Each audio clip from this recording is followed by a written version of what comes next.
नमस्कार। सामाजिक विकास र आध्यात्मिक ज्ञान हाम्रो अभियान समाजलाई सकारात्मक बाटोमा डोर्याउन र तपाईको आजको दिनलाई शुभ एवं माधुर्य बनाउन प्रातकालीन उषाको मधुराकसँगै सामुदायिक रेडियो सराङकोट 104.6 मेगाहर्जमा हामी उपस्थित भइसकेका छौं। पोखराको न्युरोड स्थित स्टुडियोबाट प्रत्यक्ष र www.sarangkotkhबर.com मार्फत संसारभर सुन्न सकिने बिहान 5:30 बजेको सराङकोट शुभ बिहानी खबरमा प्राविधिक मित्र सागरसँगै समाचार कक्षबाट म कमल पौडेल अथकको हार्दिक स्वागत छ। आज मिति 2080 साल भदौ महिनाको 30 गते शनिबार, नेपाल सम्मत 1143, तदनुसार सन् 2023 सेप्टेम्बर 16 तारिक आज प्रतिपदा तिथि। अब सुनौ शुभ बिहानी खबरको प्रमुख शीर्षकहरू। संविधान दिवसको अवसरमा सरकारले विभूषण वितरण नगर्ने, प्रधानमन्त्री प्रचण्डको चीन भ्रमण स्वीकृत, कांग्रेसमा अनुशासन उल्लङ्घनका 2100 उजुरी, दर्जन बढी केन्द्रीय सदस्यलाई कारबाहीको माग, माधव नेपाललाई पार्टीभित्रै गुटबन्दी गरेको आरोप, माओवादी नेताहरू र पूर्व प्रहरी महानिरीक्षकसँगको सम्बन्धबारे दावाको बयान, 1.5 वर्ष लामो अलमलपछि न्याय परिषदद्वारा उच्च अदालतको न्यायाधीशका लागि 27 जनाको नाम सिफारिस, रुसद्वारा 2 जना अमेरिकी कूटनीतिज्ञ निष्कासित र भारतमा लिफ्ट चुडिँदा 4 जनाको मृत्यु, 5 जना गम्भीर घाइते। विस्तारमा हरितालिका तीज पर्वका अवसरमा पशुपतिनाथ मन्दिर दर्शन गर्न आउने भक्तजनलाई 4 स्थानबाट दर्शन गराइने भएको छ।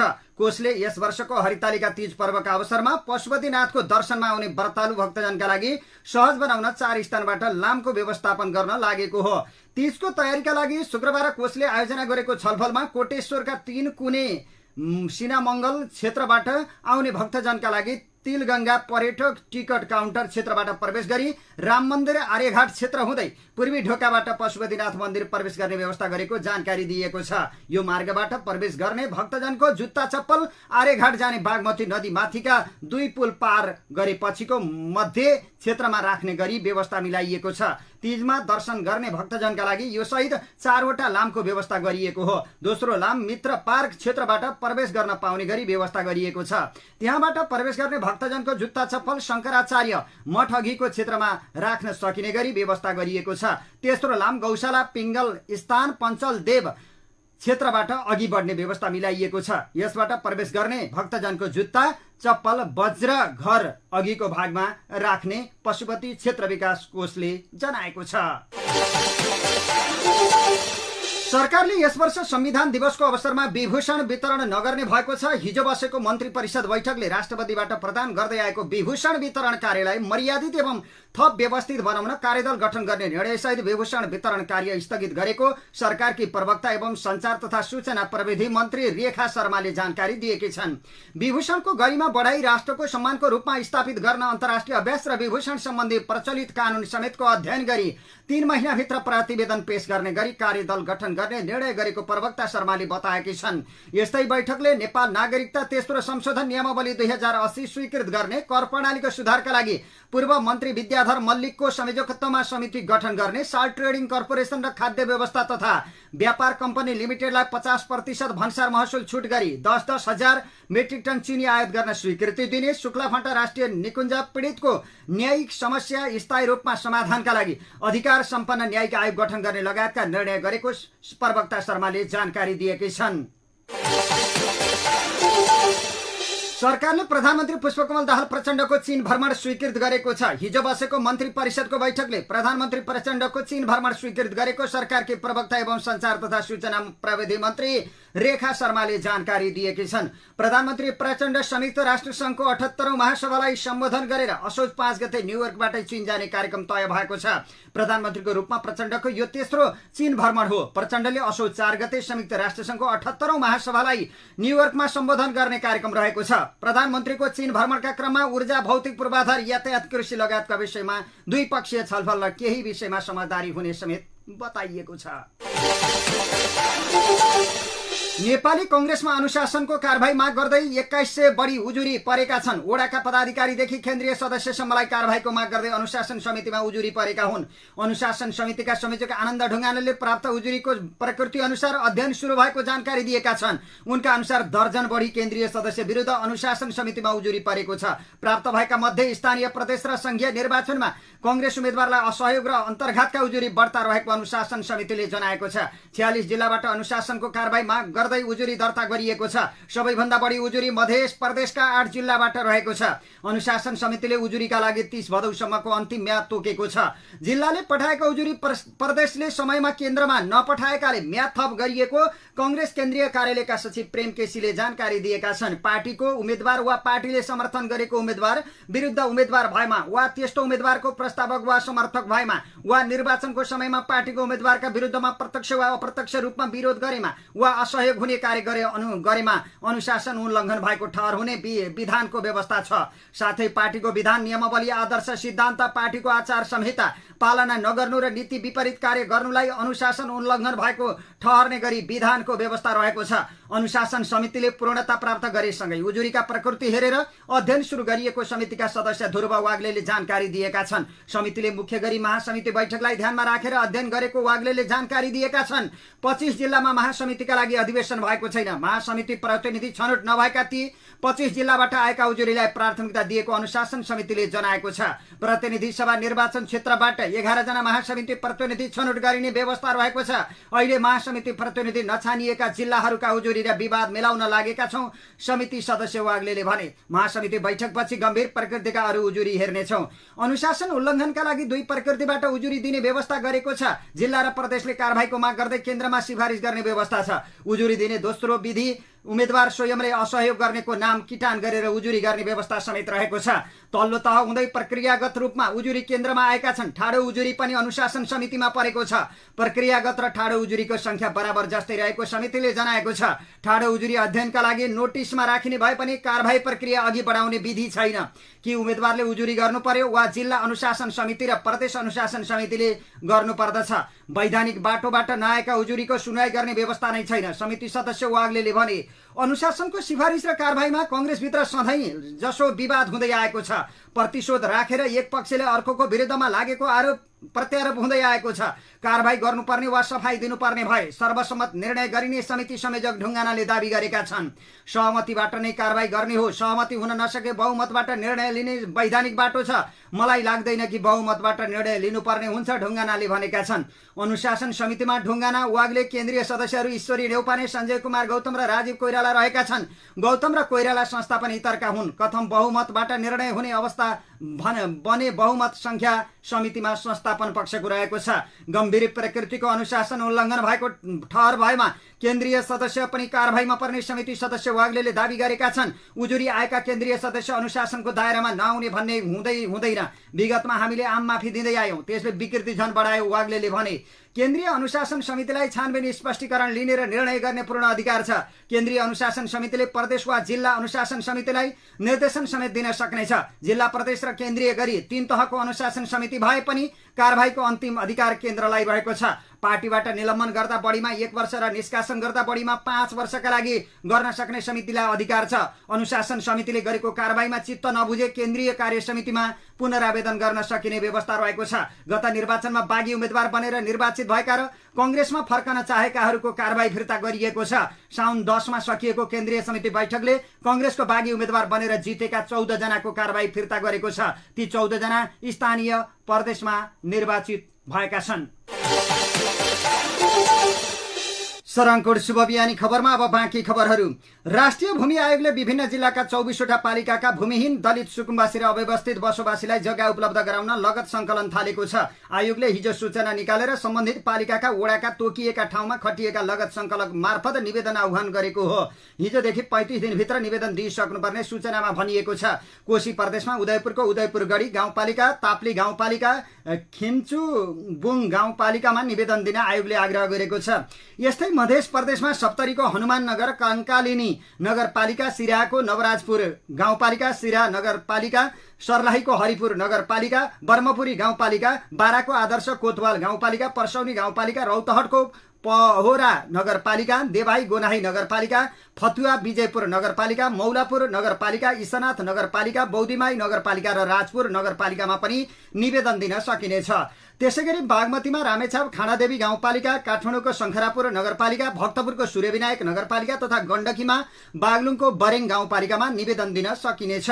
यस्तै लुम्बिनी प्रदेशका लागि रूपन्देहीको लुम्बिनी सांस्कृतिक नगरपालिका, कर्णाली प्रदेशमा दैलेखको चामुण्डा वृन्दासैनी नगरपालिका र सुदूर पश्चिम प्रदेशका लागि बझाङ तलकोट गाउँपालिकाबाट निवेदन दिन सकिने आयोगले जनाएको छ। आयोगका अनुसार यसअघि लगत संकलन थालिएका पालिकामा छुटेका भूमिहीन दलित सुकुम्बासी र अव्यवस्थित बसोबासीले पनि 35 दिनभित्र निवेदन दिन सक्नेछन्। गुल्मीको रेसुङ्गा विमानस्थलबाट 3 महिनापछि नियमित उडान सुरु भएको छ। खराब मौसमका कारण गत जेठको अन्तिम सातादेखि उडान अवरुद्ध हुँदै आएको थियो।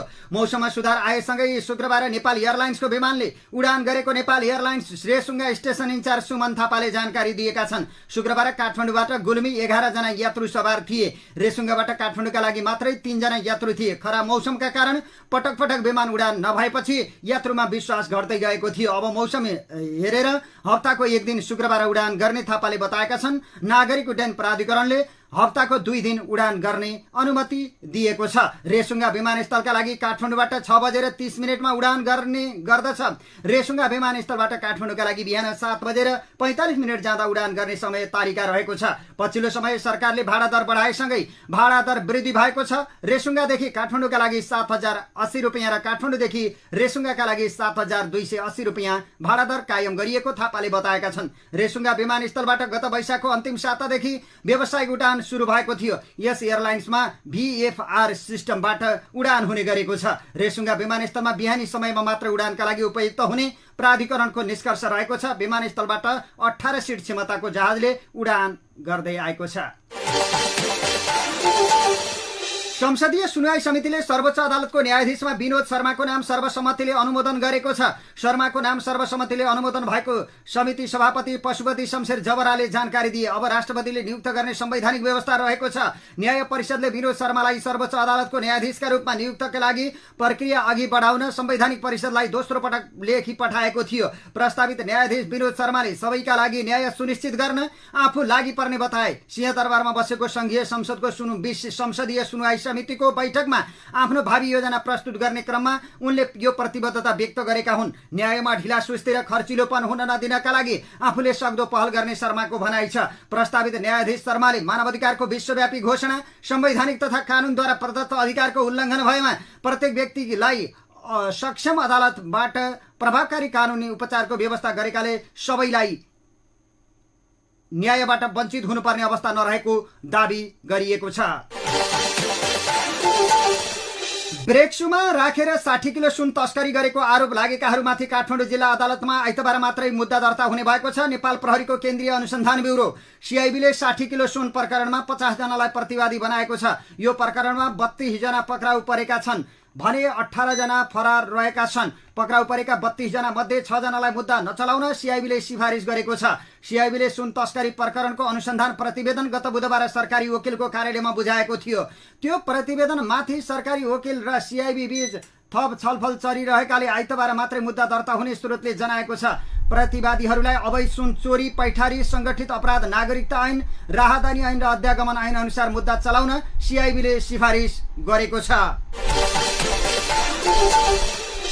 सरकारले सुन तस्करी बारे उच्च स्तरीय छानबिन आयोग गठन प्रक्रिया अगाडि बढाएको छ। शुक्रबार प्रतिनिधि सभाको बैठकलाई सम्बोधन गर्दै प्रधानमन्त्री पुष्पकमल दाहाल प्रचण्डले पूर्व सहमति अनुसार छानबिन आयोग गठन प्रक्रिया अघि बढेको जानकारी गराएका हुन्। अवैध सुन तस्करीको सम्बन्धमा CIB ले अनुसन्धानलाई टुङ्ग्याई प्रतिवेदन बुझाइसकेको छ। यसअघि भएको सहमति अनुसार उच्च स्तरीय छानबिन आयोग बनाउने प्रक्रिया अगाडि बढेको समेत यस सम्मानित सदनलाई जानकारी गराउन चाहन्छु, प्रधानमन्त्री प्रचण्डले भनेका छन्। भदौ 6 गते संसदमा रहेका 7 दलबीच सुन तस्करी छानबिन बारे 2 बुँदे सहमति भएको थियो, जहाँ सुन तस्करीको छानबिन गर्न आयोग गठन गर्ने उल्लेख समेत गरिएको छ।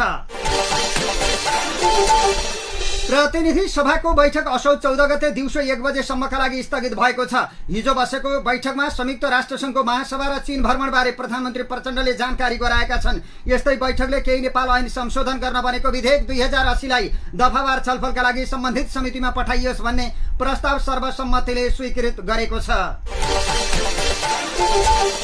राजीव गुरुङ दीपक मनाङेले नेकपा एकीकृत समाजवादी केन्द्रीय परिषद सदस्यमा गरेको मनोनयन प्रति असन्तुष्टि जनाउँदै उक्त पद अस्वीकार गरेका छन्। एकीकृत समाजवादीका अध्यक्ष माधव कुमार नेपालले केन्द्रीय समिति बैठकको निर्णय अनुसार हालै जारी गरेको अपानीमा मनाङेलाई केन्द्रीय परिषद सदस्यमा मनोनित गरेको उल्लेख छ।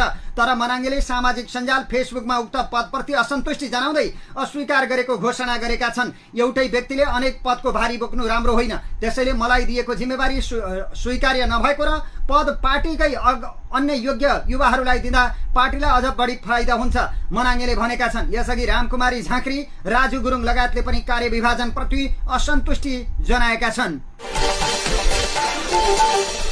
काठमाडौँको भिरकोटी मण्डपमा मंगलबारदेखि जारी नाडा अटो सो 2023मा नयाँ गाडीहरूमा मात्र होइन, बैंक तथा वित्तीय संस्थाको लगानी प्याकेजमा पनि आकर्षण देखियो। गाडी खरिद गर्न चाहनेहरूलाई लक्षित गर्दै बैंक तथा वित्तीय संस्थाले आकर्षक अफर सहितको कर्जा योजना ल्याएका छन्। नेपाल राष्ट्र बैंकले विद्युतीय सवारी साधन भन्दा इन्धनबाट चल्ने सवारी साधनमा उपलब्ध गराउने कर्जामा कडाई गरेको छ। सोही अनुसार बैंकहरूले पनि विद्युतीय र इन्धनबाट चल्ने सवारी साधनका लागि फरक फरक अफर ल्याएका छन्। बैंक तथा वित्तीय संस्थाको लगानीको हिसाबले अटोमोबाइल क्षेत्र सबैभन्दा पारदर्शी तथा कम जोखिमपूर्ण रहेको बैंकहरूले बताउने गरेका छन्। तर आर्थिक गतिविधि बढाउन योगदान दिए पनि उत्पादन, पुँजी निर्माण र आर्थिक वृद्धिमा सकारात्मक योगदान नदिएको भन्दै राष्ट्र बैंक अटोमोबाइलमा जाने कर्जामा अनुदार देखिएको छ।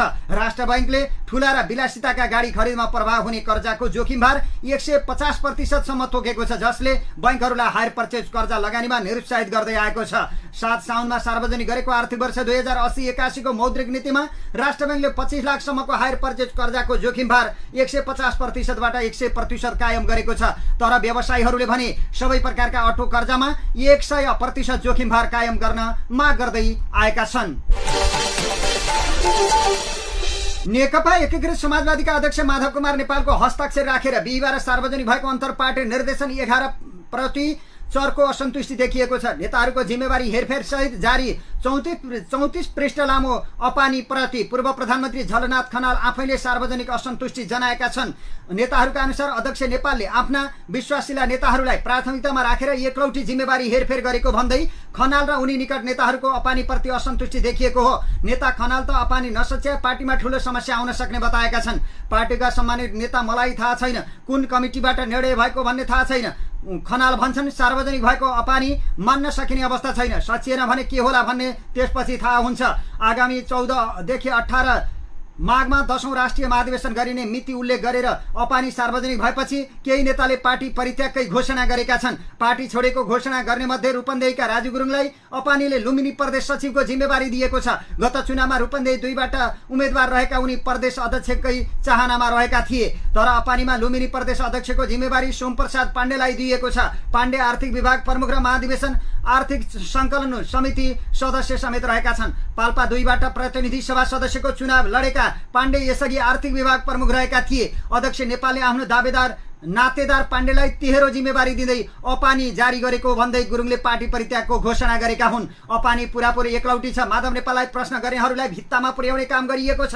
खनाल निकट एक नेता भन्छन्, तर आफूलाई साथ दिने जतिलाई कुनै मापदण्डको वास्ता नगरी जिम्मेवारीको चाङ लगाइएको उनले बताएका छन्। पार्टी सचिव रामकुमारी झाँक्रीले पाएको जिम्मेवारी एउटा बलियो उदाहरण भएको ती नेता बताउँछन्। अपानी अनुसार झाँक्रीले प्रवास विशेष प्रदेशको पार्टी कामको संयोजन तथा युरोप, अमेरिका र ल्याटिन अमेरिकाको इन्चार्जको भूमिका पाएकै छन्। पार्टी संगठनमा माधव नेपाललाई साथ दिए पनि पछिल्लो सार्वजनिक रूपमै प्रश्न उठाउन थालेपछि जनसम्पर्क कम हुने क्षेत्रको जिम्मेवारी दिएको उनी बताउँछन्। रामकुमारी झाँक्रीले संगठन बलियो बनाउने गरी आवश्यक भूमिका माग्नु भएको थियो, तर प्रवासको जिम्मेवारी दियो, त्यसमा पनि एउटा क्लस्टरको मात्रै ती नेता भन्छन्। तर अध्यक्ष नेपाल निकट रहेका अरू पदाधिकारीले महत्त्वपूर्ण र एकभन्दा बढी जिम्मेवारी पाएको उनी बताउँछन्। तर अध्यक्ष नेपाल निकट नेता सोमप्रसाद पाण्डे भने यो अपानीलाई लिएर धारणा नबनाउन आग्रह गर्छन्। यो गृह कार्य मात्रै हो, अन्तिम रूप दिएको आपानी होइन। पाण्डे भन्छन् फाइनल नभएको अपानी कसैले सार्वजनिक गरिदिएछ। 1 असोजमा बस्ने सचिवालय बैठकबाट अपानीले अन्तिम रूप पाउने उनी बताउँछन्। यो फाइनल कपी होइन भनेपछि थप कुरा गरिरहने परिण पाण्डेले भनेका छन्।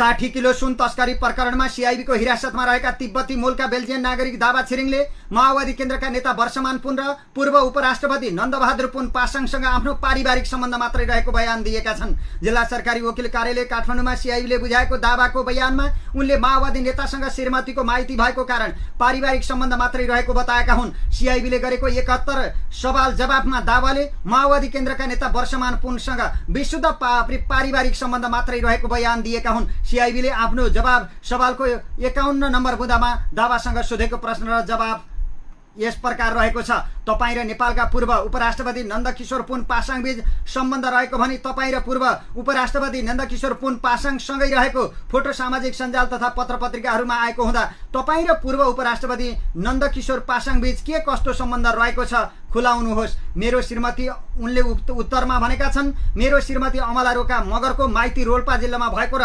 नेपालका पूर्व उपराष्ट्रपति नन्दकिशोर पासाङको घर समेत रोल्पा जिल्लामा भएका कारण म श्रीमती अमला रोका मगर दशैंको समयमा टीका थाप्न भनी उपराष्ट्रपति निवासमा जाँदा फोटो खिचिएको हो। सो बाहेक अन्य कुनै सम्बन्ध रहेको छैन। त्यसैगरी सीआईबीले आफ्नो सवालको बुँदा नम्बर 52 मा पूर्व अर्थमन्त्री वर्षमान पुनसँगको सम्बन्धबारे पनि सोधपुछ गरेको छ। सवाल नम्बर 52 मा सीआईबीले सोधेको छ, तपाईँ र माओवादी केन्द्रका नेता तथा पूर्व अर्थमन्त्री वर्षमान पुनबीच सम्बन्ध रहेको भनी माओवादी केन्द्रका नेता तथा पूर्व अर्थमन्त्री वर्षमान पुन र तपाईँसँगै रहेको फोटो सामाजिक सञ्जाल तथा पत्र पत्रिकाहरूमा आएको हुँदा तपाईँ र माओवादी केन्द्रका नेता तथा पूर्व अर्थमन्त्री वर्षमान पुनबीच के कस्तो सम्बन्ध रहेको छ खुलाउनुहोस्। उनले जवाब दिएका छन्, मेरी श्रीमती अमला रोका मगरको माइती रोल्पा जिल्लामा भएको र माओवादी केन्द्रका नेता तथा पूर्व अर्थमन्त्री वर्षमान पुनको घर समेत रोल्पा जिल्लामा भएको हुँदा श्रीमतीको माध्यमबाट मेरो र वर्षमान पुनको चिनजान भएको हो। आजभन्दा 7 वर्ष अगाडि माओवादी केन्द्रका नेता तथा पूर्व अर्थमन्त्री वर्षमान पुनको काठमाडौँ लाजिमपाट स्थित कोठामा म र श्रीमती अमला रोका मगर खाना खान गएको समयमा निज वर्षमान पुनसँग हामीले फोटो खिचेका हौं। सो बाहेक अन्य कुनै सम्बन्ध रहेको छैन। सीआईबीले माओवादी केन्द्रका नेताहरू मात्र होइन, 2 पूर्व प्रहरी महानिरीक्षकसँगको सम्बन्धबारे पनि दावासँग सोधपुछ गरेको छ। सवाल नम्बर 53 मा सीआईबीले पूर्व प्रहरी महानिरीक्षक सर्वेन्द्र खनालसँगको सम्बन्धबारे दावासँग सोधपुछ गरेको छ। तपाईँ र नेपाल प्रहरीका पूर्व महानिरीक्षक सर्वेन्द्र खनाल बीच सम्बन्ध रहेको भनी तपाईँ र नेपाल प्रहरीका पूर्व महानिरीक्षक सर्वेन्द्र खनालको प्रहरी प्रधान कार्यालयमा खिचिएको फोटो सामाजिक सञ्जाल तथा पत्र पत्रिकाहरूमा आएको हुँदा तपाईँ र पूर्व महानिरीक्षक सर्वेन्द्र खनाल बीचको के कस्तो सम्बन्ध रहेको छ खुलाउनुहोस्। जवाफमा दावाले पूर्व प्रहरी महानिरीक्षक सर्वेन्द्र खनाललाई भेट्दा पनि नभेटेको र फोटो पनि नखिचेको जवाफ दिएका छन्। यसैगरी म र नेपाल प्रहरीका पूर्व महानिरीक्षक सर्वेन्द्र खनाल बीच कुनै सम्बन्ध रहेको छैन। म नेपाल प्रहरीका पूर्व महानिरीक्षक सर्वेन्द्र खनाललाई भेट्न प्रहरी प्रधान कार्यालयमा गएको पनि छैन र फोटो खिचेको पनि छैन। त्यसैले पूर्व प्रहरी महानिरीक्षक धीरज प्रताप सिंहसँगको सम्बन्धबारे पनि सीआईबीले दावासँग बयान लिएको छ। तपाईँ र नेपाल प्रहरीका पूर्व महानिरीक्षक धीरज प्रताप सिंह बीच म्यासेज आदान प्रदान भएको देखिएको हुँदा तपाईँ र पूर्व प्रहरी महानिरीक्षक धीरज प्रताप सिंह बीच के कस्तो सम्बन्ध रहेको छ खुलाउनुहोस् भनिएको छ। जवाफमा दावाले सिंह प्रहरी महानिरीक्षक भएपछि बधाई दिन मेसेज गरेको र अन्य कुनै जायज सम्बन्ध नभएको बताएका छन्। मैले नेपाल प्रहरीका पूर्व महानिरीक्षक धीरज प्रताप सिंहलाई प्रहरी महानिरीक्षक नियुक्त भए पश्चात शुभकामना दिनको लागि मात्रै मेसेज गरेको हुँ। सो बाहेक अन्य मेरो कुनै सम्बन्ध रहेको छैन, दावाले बयानमा भनेका छन्। दुबईबाट मलद्वारमा लुकाएर काठमाडौँ ल्याएको 1 किलो सुन प्रकरणमा तरुण दलका प्रदेश कमिटी सदस्य जोडिएका छन्। भदौ 25 मा काभ्रे घर भएका बाबुलाल दोङले दुबईबाट मलद्वारमा लुकाएर सुन ल्याएका थिए। सुनमा नेपाली कांग्रेस निकट तरुण दल काभ्रेका प्रदेश कमिटी सदस्य विकास लामाको संलग्नता देखिएको छ। विकास काभ्रे प्लान्चोक क्षेत्र नम्बर 1 का 1 का प्रदेश कमिटी सदस्य हुन्। उनी कांग्रेसको बागमती प्रदेश प्रतिनिधि समेत हुन्। बाबुलालले ल्याएको सुनमा विकासले लगानी गरेको प्रहरीको प्रारम्भिक अनुसन्धानबाट देखिएको छ। सुन तस्करीमा संलग्न आरोपमा काभ्रेको खानीखोला गाउँपालिका 3 घर भएका बाबुलाल रोशी, गाउँपालिका 3 घर भएका जगत लामा र महाभारत गाउँपालिका 3 घर भएका 36 वर्षीय मिङमा दोर्जे पक्राउ परेका थिए। प्रहरीले उनीहरूलाई त्रिवी भन्सार कार्यालयमा बुझाएको छ। आरोपीहरूबारे थप अनुसन्धान गर्नुपर्ने देखिएको भन्दै बरामद सुनबारे निर्णय भएपछि छुटेर जाने अवस्थामा उनीहरूलाई पुनः फिर्ता पठाइदिन परिसर काठमाडौँले भन्सार कार्यालयलाई पत्र लेखेको छ। सुनबारे थप अनुसन्धान गर्नुपर्ने देखिएको जिल्ला प्रहरी परिसर काठमाडौँका एसपी कुमार ढुङ्गोले जानकारी दिएका छन्। उनले भने सुन ल्याउने काम संगठित रूपमा भएको प्रारम्भिक अनुसन्धानबाट देखिएपछि थप अनुसन्धान गर्न गर्न खोजेका हौं। बाबुलालको साथबाट बरामद 960 ग्राम सुनमा तरुण दलका प्रदेश सदस्य विकास लामाले लगानी गरेको खुलेको अनुसन्धानमा संलग्न एकजना प्रहरी अधिकृतले जानकारी दिएका छन्। सुन बरामद भएपछि विकास फरार रहेका छन्। 28 वर्षीय बाबुलालले अहिलेसम्म 5 पटक दुबई गएर सुन ल्याएको बयान दिएका छन्।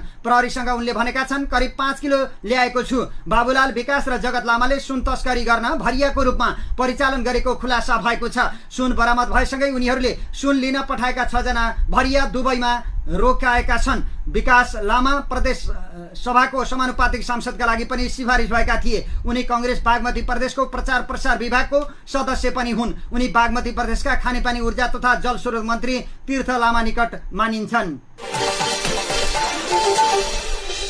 1.5 वर्ष लामो अलमलपछि न्याय परिषदले उच्च अदालतको न्यायाधीशका लागि 27 जनाको नाम सिफारिस गरेको छ। कुन क्षेत्रबाट कसरी प्रतिनिधित्व गराउने भन्नेमा सहमति जुट्न नसकेपछि शुक्रबार पनि सर्वोच्च अदालतका न्यायाधीशहरूको नाम भने सिफारिस हुन सकेन। उच्च अदालतका 6 मुख्य न्यायाधीशको नाम टुङ्ग्याउन पनि बाँकी रहेको छ।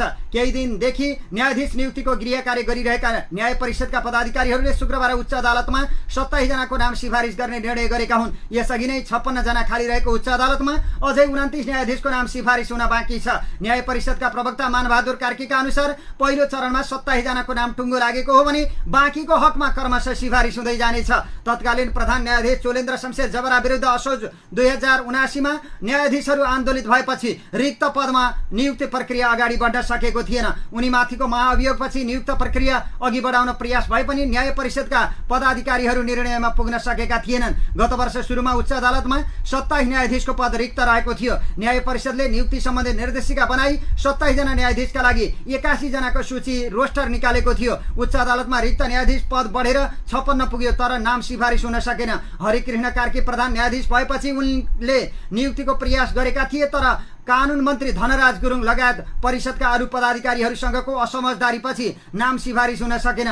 कार्कीको अवकाशपछि विश्वम्भर प्रसाद श्रेष्ठ प्रधान न्यायाधीश बनेपछि सिफारिसको कामले गति लिएको हो। अहिलेका न्याय परिषद पदाधिकारीहरू अघिल्लो न्याय परिषदले तयार पारेको सूचीप्रति असन्तुष्ट रहेका छन्। सूचीमा कतिपयको नाम स्वार्थवश घुसाइएको भन्दै पदाधिकारीहरूले गत वर्ष खाली भएको 27 जनाको नाम मात्रै सिफारिस गरे।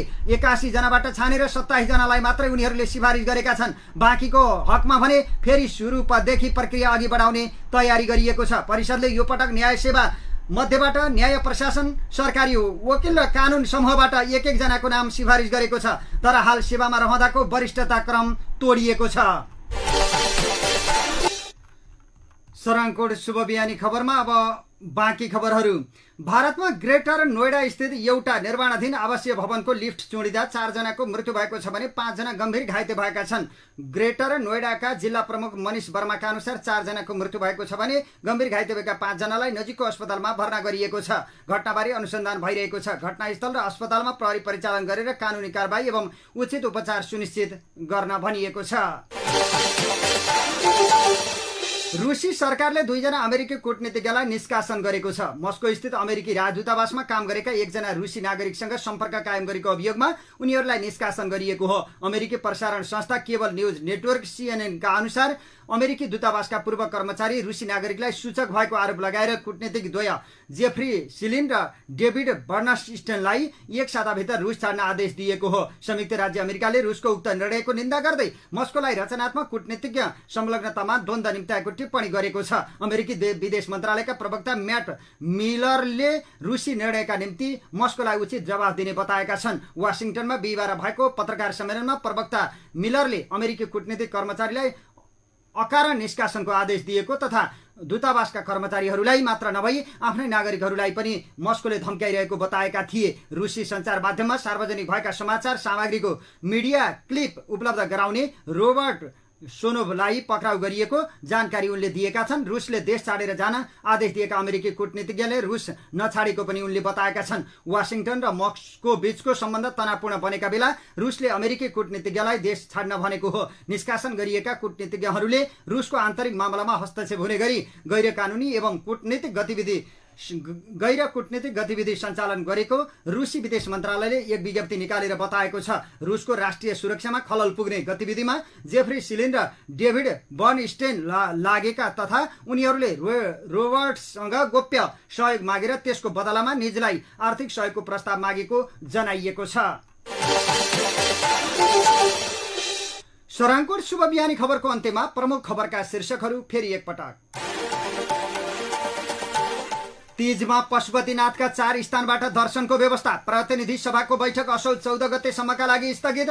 संविधान दिवसको अवसरमा सरकारले यो वर्ष विभूषण वितरण नगर्ने प्रधानमन्त्री प्रचण्डको चीन भ्रमण स्वीकृत। कांग्रेसमा अनुशासन उल्लङ्घनका 2100 उजुरी, दर्जन बढी केन्द्रीय सदस्यलाई कारबाहीको माग। माधव नेपाललाई पार्टीभित्रै गुटबन्दी गरेको आरोप। दीपक मनाङेद्वारा परिषद सदस्य पद अस्वीकार। गुल्मीको रेसुङ्गा विमानस्थलबाट 3 महिनापछि नियमित उडान सुरु। माओवादी नेताहरू र पूर्व प्रहरी महानिरीक्षकसँगको बयानबारे दावाद्वारा बयान। 60 किलो सुन प्रकरणको मुद्दा आइतबार मात्र दर्ता हुने। दुबईबाट मलद्वारमा लुकाएर काठमाडौँ ल्याएको 1 किलो सुनको लगानीकर्ता तरुण दल काभ्रेका प्रदेश कमिटी सदस्य भएको खुलासा। विमानस्थल भन्सारलाई प्रहरीको पत्र। 24 वटा पालिकामा भूमिहीन र सुकुम्बासीको लगत संकलनको लागि निवेदन आह्वान। सर्वोच्च अदालतको न्यायाधीशमा विनोद शर्माको नाम सर्वसम्मतिले अनुमोदन। 1.5 वर्ष लामो अलमलपछि न्याय परिषदले उच्च अदालतको न्यायाधीशका लागि 27 जनाको नाम सिफारिस गर्यो। रुसद्वारा 2 जना अमेरिकी कूटनीतिज्ञ निष्कासित। भारतमा लिफ्ट चुनिँदा 4 जनाको मृत्यु, 5 जना गम्भीर घाइते। हवस् त अहिलेलाई सोराङकोट शुभ बिहानी खबरहरूको क्रम यही सकिएको छ। अबको केही बेरमा नेपाली बहस लिएर उपस्थित हुने नै छौं। तबसम्मको लागि प्राविधिक मित्र सागरसँगै समाचार कक्षबाट म कमल पौडेल अथक बिदा चाहन्छु। नमस्कार, शुभ दिन।